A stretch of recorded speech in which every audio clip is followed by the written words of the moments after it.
Hi, I'll introduce myself. My name is Ralph Fanning. I've been with Jamesway Farm Equipment since 1987, working in feed handling and manure. and West Coast Robotics people asked me to speak a little bit today on the subject of manure systems for sand bedding. So first, a little bit about our company. It is now a division of Valmetal, and we're rebranding our equipment in 2021 as we speak, from the red Jamesway equipment you're familiar with to orange under the Valmetal brand. And that's because it's a large company in many divisions, everything from feed storage and feed processing is a big part of what we do, feed mixers, feed delivery systems, and in the manure side of things, manure collection and transfer equipment, manure processing, and application equipment. So it's really a complete circle around the cow, as you see there, for all the things related to feed and manure. We also have a division based in California specialized in wastewater treatment and is also on large scale agriculture. The photo there is a water scrubbing system for a pistachio plant, I believe, actually. But we're here today to talk about sand bedding. And sand bedding has some pros and cons, of course. The pros, it's excellent comfort for the animal. You'd like lying on the beach just like she is right now. And it also produces excellent floor traction in the alleyways, just the way sand, the grit that's left on the floor. There's the argument also that it's an inert bedding. It won't support bacterial growth, which of course is true if you have pure sand. And that's pretty critical to have very, very clean sand. And in all cases, it requires extremely good stall maintenance, no matter whether it's sand or other types of bedding. If there's leaked milk or manure that's left in the back of the stall, of course, it's going to propagate bacteria, nothing new. But there seems to be sometimes a perception that changing to sand bedding means you can do less stall maintenance, and that's certainly not the case.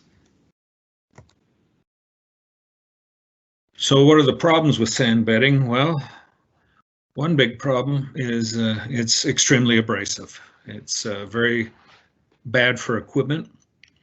So my old saying, of course, sand bedding is good for the cow, and it's good for me as an equipment salesperson. So I hope you're going to be happy too.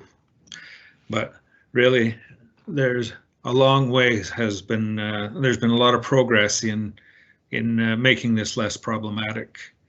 We're very familiar with wear parts in sand bedding in many applications, tillage, excavation, etc. So it requires special construction, and it also requires cooperation from the farm. Best practices reduce the amount of sand going into the manure system.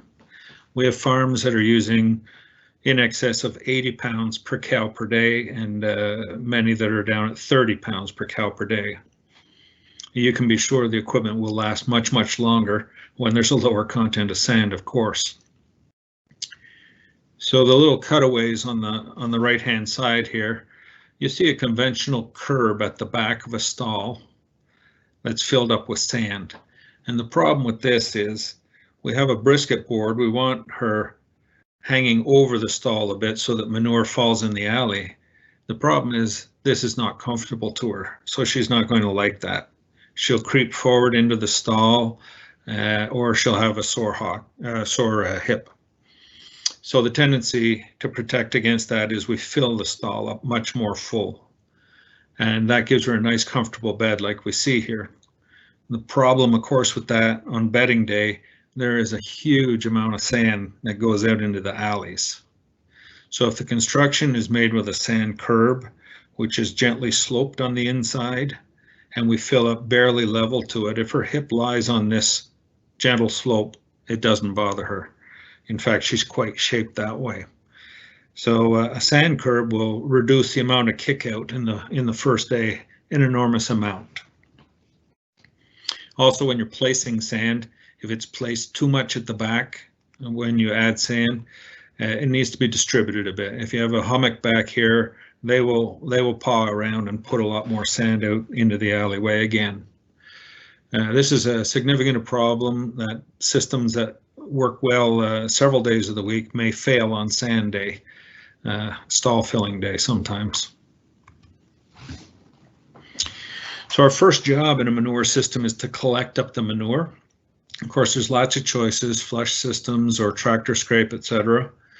But the use of robots has changed a lot of thinking. And not only is it impossible to drive through with tractors in a barn that's populated all the time, there's a recognition that your time is not free. In fact, it is your most valuable resource. And spending time chasing manure down alleys is not a good investment of your time. And hiring people to do it is extremely difficult today. So automated scrapers are pretty much the norm. They work very well. They're simple, they're a reasonably low cost investment, and they have a very low operating cost. So we look at that. We're going to be dragging one of these guys down the alley. The top one is a V blade, which of course is dragging manure in the forward stroke and folds closed on the back stroke. The lower one is a straight blade, and these scraper panels roll up on the backstroke. So the V blade takes a lot more space to open at the start of the barn, whereas this one can start cleaning right away. So why would we look at having others? Well, there's a few things. First, the construction of this straight blade. There's things we've done that are important if you're going to work in sand. This part used to be welded as part of this winglet. It's now a hard cast steel replaceable part because it will wear. These rollback shoes are bolt-on replaceable parts. And the slide pad at the end of the arm is also a bolt-on replaceable hard cast part. So all the contact points that would wear out and mean you have to scrap half your blade are now bolt-on. So that makes maintenance costs much more reasonable, and they're made of a much harder material, so the longevity is improved. We also introduced models where instead of this board wearing out, it's what scrapes along the floor and pushes the manure. You can buy a shorter version that has a sacrificial piece of abrasion-resistant steel. So that would help a lot in sand scraping. Likewise, under the sled, the center body, there are shoes that can be clipped on with or without guides for the grooves, but these are made of abrasion-resistant steel, Hardox 450 steel, so that you can clip on a new wear shoe instead of replacing the assembly. So we said that the straight blade does a great job of cleaning quickly at the start of the alley. Why would we not always use it? Well, in sand, it gives us a different problem. As you can see, there's many contact points riding on the floor. And during the backstroke, we'll be up on these rollback shoes. We're always riding the end slide at each end of the alley plus the center body. And all these things with sand will start to wear grooves in your concrete. And over time, your concrete is going to become corrugated. You'll have 7 depressions. These are not clean grooves, they're kind of shallow, but the floor becomes undulating. And then, of course, it becomes impossible to do a good job of cleaning it. So we're going to have these runs of manure left behind. I've seen cases so bad that the only solution was to flood it with a quickset and put rubber over it the next day, and that was the only way we could get back to a flat floor. So this is a major concern in using straight blades in sand manure. What we could do now is add a wheel kit, and this lifts the center body up off the cement, and the ones at the outside lift these wear parts off the cement. So this is going to really improve the situation. The rollback shoes are still going to be in contact with the floor. Those aren't quite as heavy a part, so your problem will be greatly reduced. And we've also made our rollback shoes much wider than we used to be to spread this out, so it becomes acceptable. Wheel kits come in a couple different versions. The standard one with plastic wheels is not going to last in sand. We have a rather expensive one using steel wheels with bearings in them, but it works. So this is a lot better solution, is to get the wheel kit and maintain your blades properly, that the wheels are doing their job, and that protects your floor. In most large barns, we're using V blades instead, in sand especially. The reason for that is the V blade is a lighter blade. It doesn't weigh so much, and its weight is distributed completely evenly over the floor, so that we don't have these runs developing. We might wear down the floor eventually over time, but at a slow pace and very evenly. So it never becomes a problem with V blades. So the V blade, of course, is going to wear out, and the blue arrow is showing us the replaceable wear board in the V blade arm.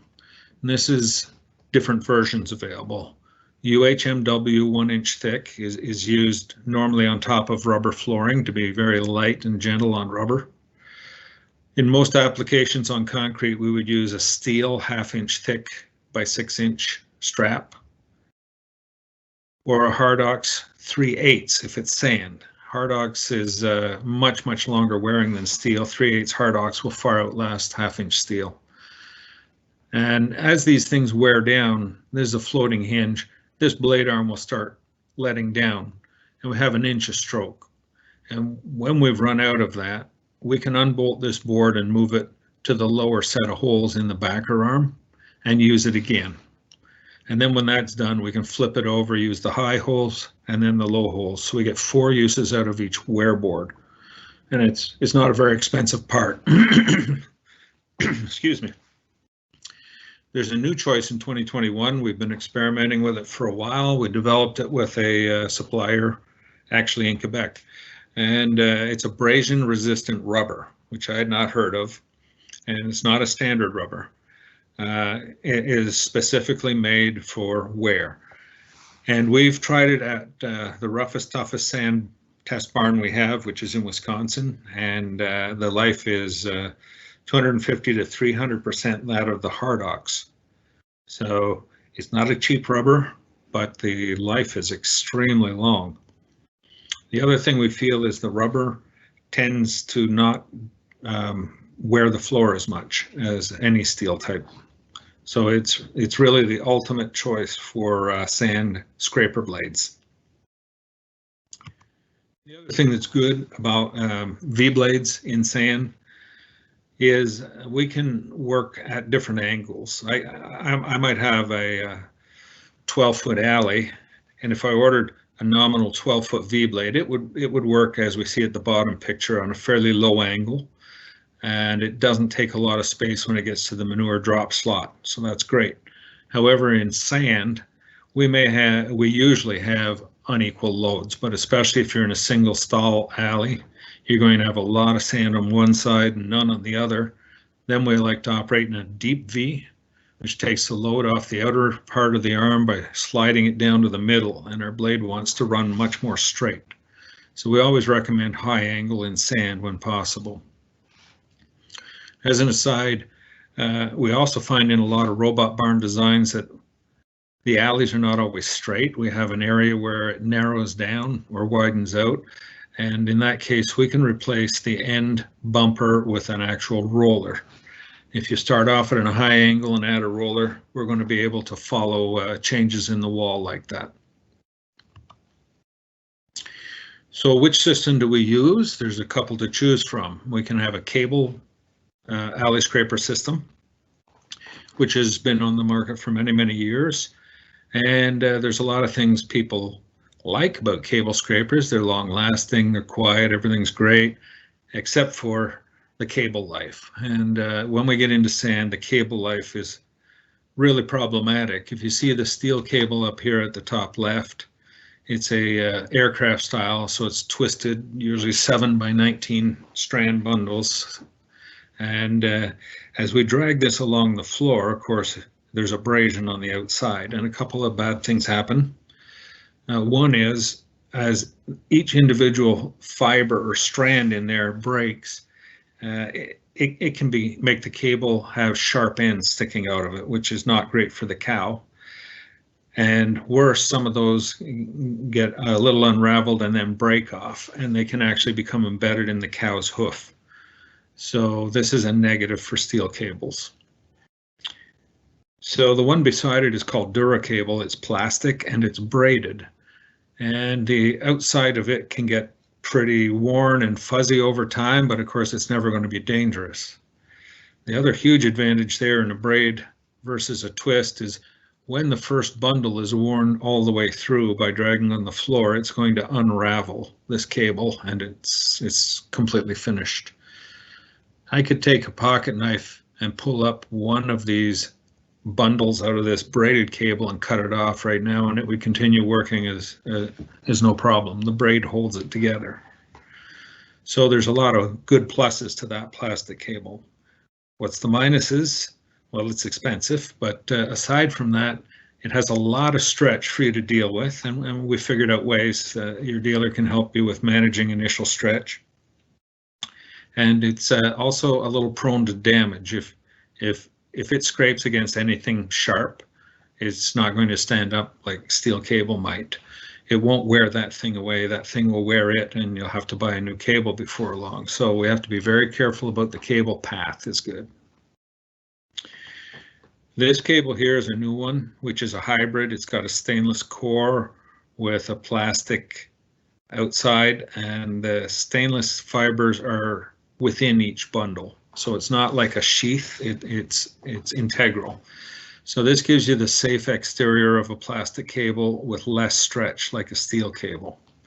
However, this is only available in one size, which is 9/16 of an inch, which means we will have to change the guide screw ratio, and your drum will hold less turns of cable. You'll have less stroke available. So if your drum's pretty full, you won't be able to change to that, but it is a viable choice. DURA cable is my favorite in sand if you're going to go with cable for one reason. It's extremely light.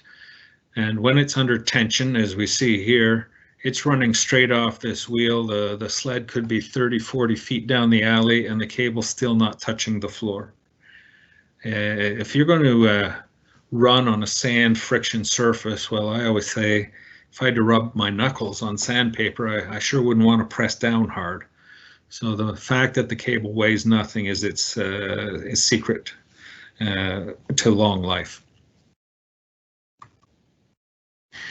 Much more popular now is DURA-CHAIN. It eliminates the issues with cables, which is, of course, the major issue with cable systems. Chain in sand, that seems a bit of a problem, of course. The chain is going to drag on the floor. The chain is going to have sand in the links and cause wear, and that's all true. The point is the life of the chain is sufficiently long that it outweighs the cost and management of the cable enough so that people are used to prefer it.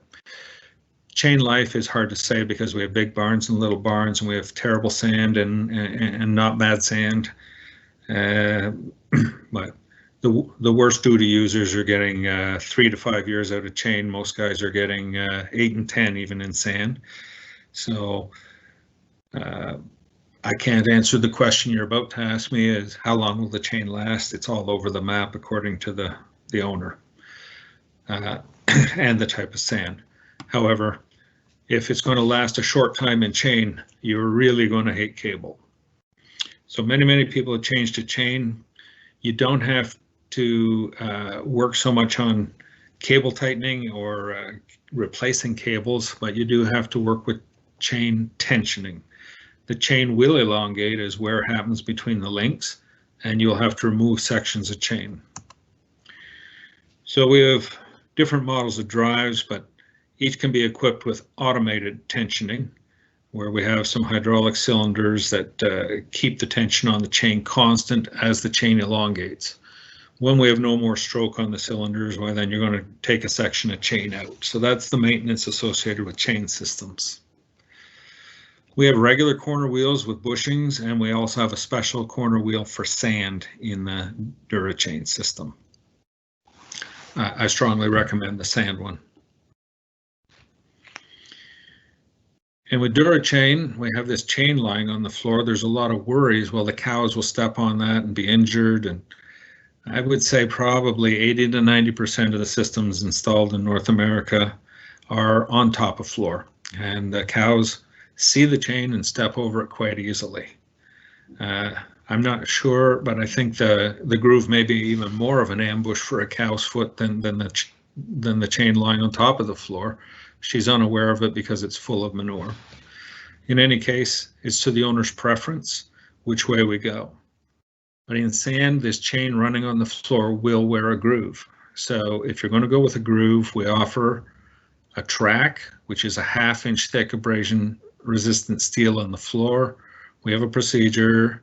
You pour a strip up the middle, mount the track, and fill in the rest of your floor. And now you have good protection for the chain against the concrete. If you're on floor, you can't, of course, install this, and you don't want to install a big wide wear track of steel or plastic because that's slippery to the cows. So the choices that most people have come up with are either do nothing or put a strip of wood up the middle, which lasts amazingly well and is replaceable. So once we've gathered up the manure, what we've received is coming out of the cow at 11–12% dry matter or solids content, and is semi-solid. So we have to decide from here, what are we going to do with this manure, which has sand in it and organics and all these things. And we have a basic choice. We're going to handle it from here on as a semi-solid, or we're going to liquefy it and handle it as a liquid. This in the picture is, we call a test disc, a 24-inch circle. You set it up on something, it's on a 5-gallon pail here. You grab another pail, get a manure sample. You pour it all over the disc and you wait 1 minute and you let it all drip off as much as it wants. After 1 minute, you measure at the middle, and this is now our slump score, which looks to be 3 inches on this. So that's a semi-solid manure. When you're in a manure that will go through a vertical electric pump, the score would be 1/2 inch to 3/4 inch typically. So if we handle it as a semi-solid, there's some pretty big advantages here, because that manure will support sand. So we're just going to drag it into a gutter. We're going to take it as is into the reception pit, and we may add milk house water or robot water, and then we pump it off to storage just as is. So the advantages to that, we have a lot less troubles in the pipe system because it's a semi-solid. The example I always like to use, if you took a glass of water and you poured a spoonful of sand into it and you wait 1 minute, where is the sand? It's of course it's on the bottom. But if we did that with a cup of yogurt and we wait a minute, where is the sand? So this is the principle of semi-solid transfer. In this case, we don't want excess water. We want to maintain a yogurt consistency so that we support the sand. We stop pumping overnight. We start up tomorrow. It didn't all settle out into a clean layer of sand on the floor of the pipe. There's a lot of pipe maintenance still needed in a semi-solid system, but it is the simplest way to get rid of sand out of your barn. To do that collection, we're going to use a mechanical device at the end. It's basically a kind of a scraper system, either using a box or a special high V-blade. It's a 2-foot high V-blade we offer, and it drags it to a reception pit. And from the reception pit, we will use a piston pump. The semi-trans is this model. It's designed specifically for sand. So it has a 16-inch inlet pipe going, in this case, A 16-inch outlet usually is a 12-inch outlet. And this happens to be a large farm with doubles. But these pumps are very, very long lasting. The piston cycles up, pulling manure in and pushing it out through these one-way doors, which are heavy. This will have a very, very, very long life with low maintenance, but it moves very slowly through the pipe. And tomorrow when we go to start up, there's some sand settled out. We may need air flush to move settled sand, which is an air hose we see in this pipe, and this blue thing. So there's management to do just the same, but it's clearly a simple system to get rid of sand. The problem with moving all the sand out of your barn is it all goes to your storage. So you're going to have this situation down the road. You will have to manage the pipe so it doesn't get plugged up, and you're going to have a bunch of sand accumulation in your pit. And so that's a problem. And now they're pulling that out and they're putting it in spreaders and spreading it on the field, which is actually not good for your field. So maybe this is not a great idea. We should separate the sand out of the manure. So to separate the sand out of the manure, now we need the opposite. We need to be working with water. We want to separate the sand and the manure.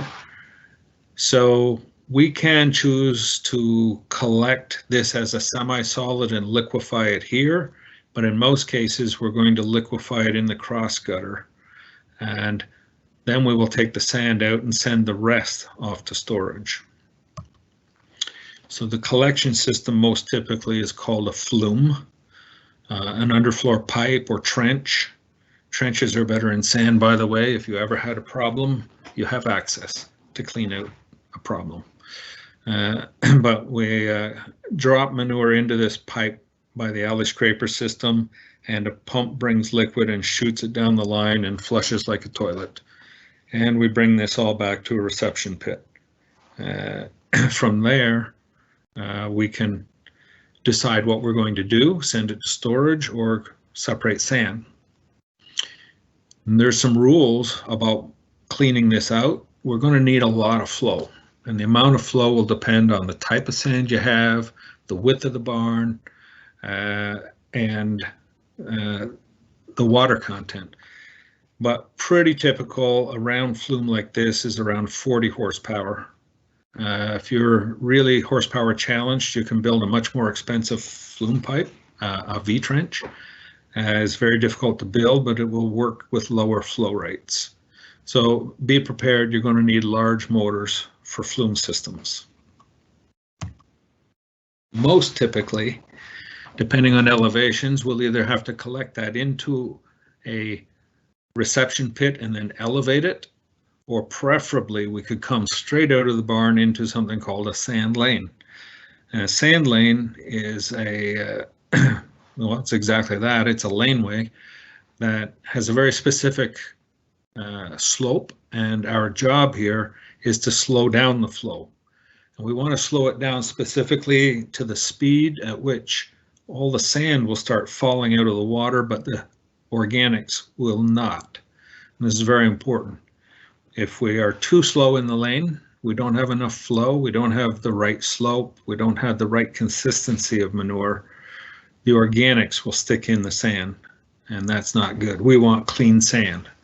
So velocity is everything. That has to do with design and matching pumps, and also to do with the amount of water. And that requires some management that we don't have time to go into, but we're going to recirculate the same water multiple times, and we're going to need to refresh it from one source or another. Of course, we use milkhouse water. Maybe that's enough in some cases, but usually we need to get some other refresh water into this system. In any case, this is the whole principle. It's a 1/4% slope, and we set up the width to agree with your flow rates and your tractor bucket, by the way, and then the length will depend on how much sand we want to accumulate. We need a certain amount of length in order for sand to really slow down and drop out.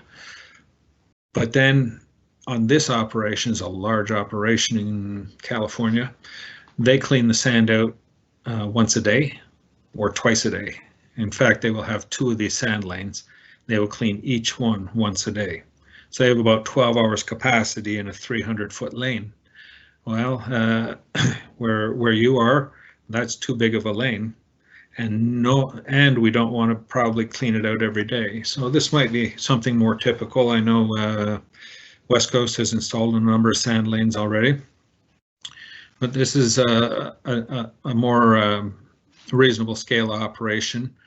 The liquid from the flume comes in here, and it's going across, not down the alley, so that it stops. There's usually a deceleration pot here to slow it immediately, so that as we begin flowing down the alley, we're already slow.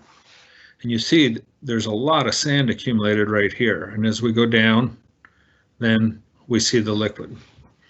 So what happens if I don't clean this out right now, the liquid level is a high thin layer, and it speeds across this and continues dropping sand down in the open area. So it fills progressively from one end to the other.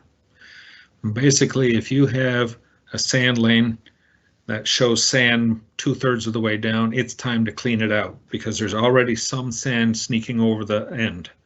And if you think you can get it 90% full before you clean it out, this is where systems get in trouble. You're putting sand downstream now in places that weren't supposed to have sand. So proper use of a sand lane is super important. This guy has a depression down here. He will occasionally clean this out. There shouldn't be sand in this lane, but it's sized for his skid steer bucket, I see, and he's got a crash bar there so that the skid steer driver can't get to the edge of the reception pit, which is a pretty good idea, I believe. So in these systems, we're going to use an impeller pump. We added a lot of water to get the slump down below half inch. And so what pump do we need? So this is actually a more complex question in sand than in non-sand. Just understand there's a lot of variables in making a pump performance. The impeller diameter, the RPM, the tip speed, all these things are crucial. Tip speed is what develops pressure in a system, which is great if you need pressure. Here we're really chasing volume. We will want large paddles. We'll want efficient style of paddle. And one thing to consider is we're going to want a large diameter inlet on the impeller and large paddles, because we are not working with water, we're working with dairy manure. And as you all know, you will have all kinds of foreign objects in there. You may have a placenta, you may have a hoof block, you may have who knows what. But it's working with very small pumps doesn't work. We offer submersible pumps, we offer small diameter pumps. These are great in liquids, really high speed impellers. They can pump a lot of gallons with a relatively small unit, but they can't take any kind of debris. So we want to focus on a larger impeller diameter and a largish inlet. This chart down here is just interesting to me because it's showing all the pump performances, and this is all on the same pump. All they've done is trimmed the paddles slightly. It's a 1/4 inch trim on each diameter, 1/8 of an inch off each paddle. And what it's telling me, there's a high pressure pump from our wastewater division at 100 feet of head pressure. I could be pumping around 1,000 gallons per minute, and I'd be using around 55 horsepower. If I trimmed that back 4/8, half an inch, I would be delivering around 500, 600 GPM at 40 horsepower. So very small changes make very big differences on these pumps. And we need to make sure the pump you choose is going to match your flow requirements in your flume and your sand lane. If we're using the same pump for transfer to storage, then we have to also worry about distance and pressure. There's one other thing to look at, the housing design. There's a couple choices. This is called a volute. You see that the clearance increases and increases away from the housing. as compared to a round housing. This is great in thick manure, but this one is more efficient in water-like manure. This is the performance curve for the volute, and this for the round housing. So we're going to get twice as much flow for the same horsepower by targeting the right impeller design. So selecting a pump for sand, we have to worry about the construction features, the use of special steel, how easy to service, how expensive to keep up, and of course the bottom bearing has not a very fun life in sand. So all of our pumps, either standard, our 16-inch pump is standard. Our other pumps, it's optional. You can have standard steel or Hardox 450 construction. So what is Hardox 450? You hear AR steel or abrasion resistant steel. Well, there's many grades of AR steel. We use AR 200 and we use Hardox 450. Hardox 450 is at the limit of what can be bent or curved. Any harder than that, it's approaching tool steel, it will crack. It's extremely difficult to work with. We can't drill a hole, everything must be plasma or laser. So that's where we stop. If we have to machine it or do other things, we'll use a thicker grade of AR 200. But the pump impellers are all made of Hardox 450. As you can see from the chart, the wearability of Hardox 450 is very, very, very high compared to Hardox 400, which is very high compared to 200 and very high compared, of course, to mild steel. So this is as good as you can get in something that has to be formed or welded. The perimeter of anything we build in Hardox has these indicator notches, because once they're painted, they look the same. The Hardox steel is very different when it's not painted, but once they're painted, they all look alike. You can tell by the indications that are in every Hardox part. Ease of service is important. If you're outdoors and you have a telehandler or something around, you can pluck a pump right out of the pit, no problem. If you're indoors, these are no longer an option. We have different levels of kits for removing your pumps. West Coast Robotics people can tell you about that, but it's an important consideration. You will get something jammed in your pump one day and you need it out so you can get running. You can easily lift and service a pump yourself, or if you have a major service job, the serviceman will spend much less billable hours getting your pump in and out of the pit. So a lift kit is an investment, but you will get paid back, and it's safe. All of our pumps are bolted modular construction. The inlet plate will wear much sooner than the housing, so it's bolt-on. The housing will wear much sooner than the elbow, so it's bolt-on. The elbow, by the way, is a heavy weld elbow, so it's very, very thick steel. It's a cast or an extruded part, so it's about a ½ inch thick of hard steel.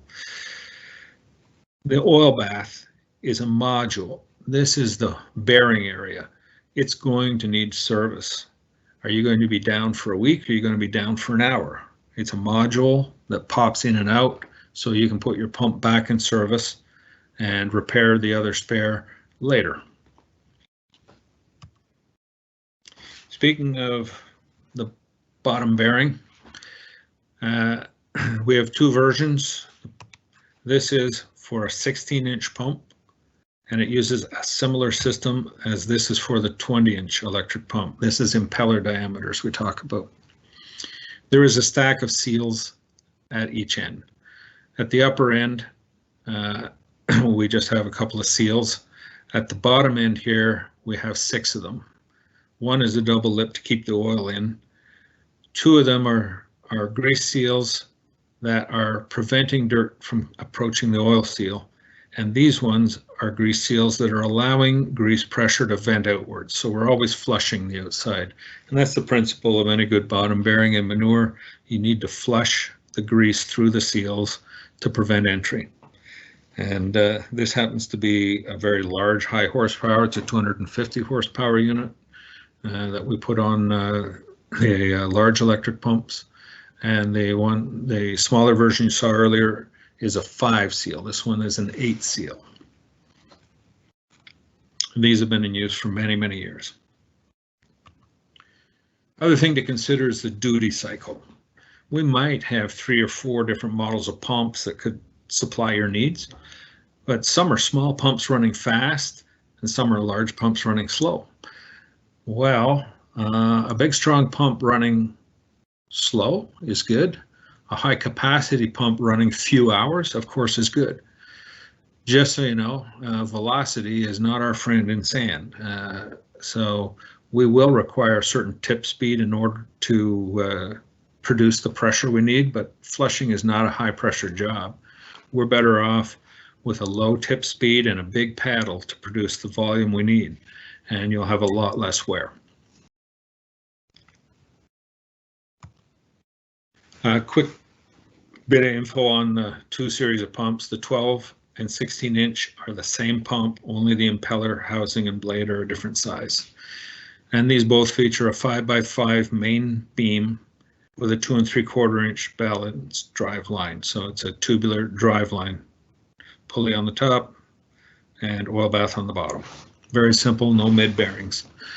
It's a 6-inch discharge impeller, 6-inch discharge pipe full length. And in the 12 inches available 10 to 40 horsepower versions or 20 to 40 for the 16 inch. The impeller is the same in all cases. It's only the pulley ratios that change. A small change in speed makes a vast change in flow and horsepower. We would never consider 12-inch in raw dairy manure. For a separated liquid, it's a fine choice. 16-inch is the smallest impeller I would recommend in dairy manure to have the capacity for some amount of, a decent amount of debris to pass, not have constant blocking. The other choice in high volume systems is the 20-inch impeller, and we've stepped up everything here. This is a heavy, heavy pump. It's an 8x8-inch main beam, a 4-inch by 300 horsepower drive line, same as is used in PDO equipment of ours. It's an 8-inch discharge on the impeller, so it's an 8-inch weld elbow and discharge pipe all the way to the top.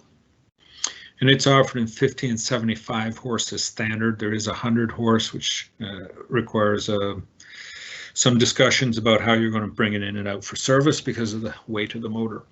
But this is the industrial version pump.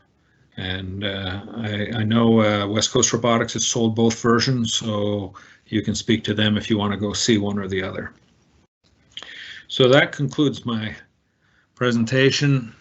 Working with sand-laden manure, the system needs to be the right design from the start. And then with the proper equipment selection and construction, you're going to have a satisfactory life. We don't want to overwork equipment or put inappropriate equipment into sand. You'll be a very unhappy owner. So I hope our experience is a little bit of help for you, and thank you very much for joining us. Goodbye.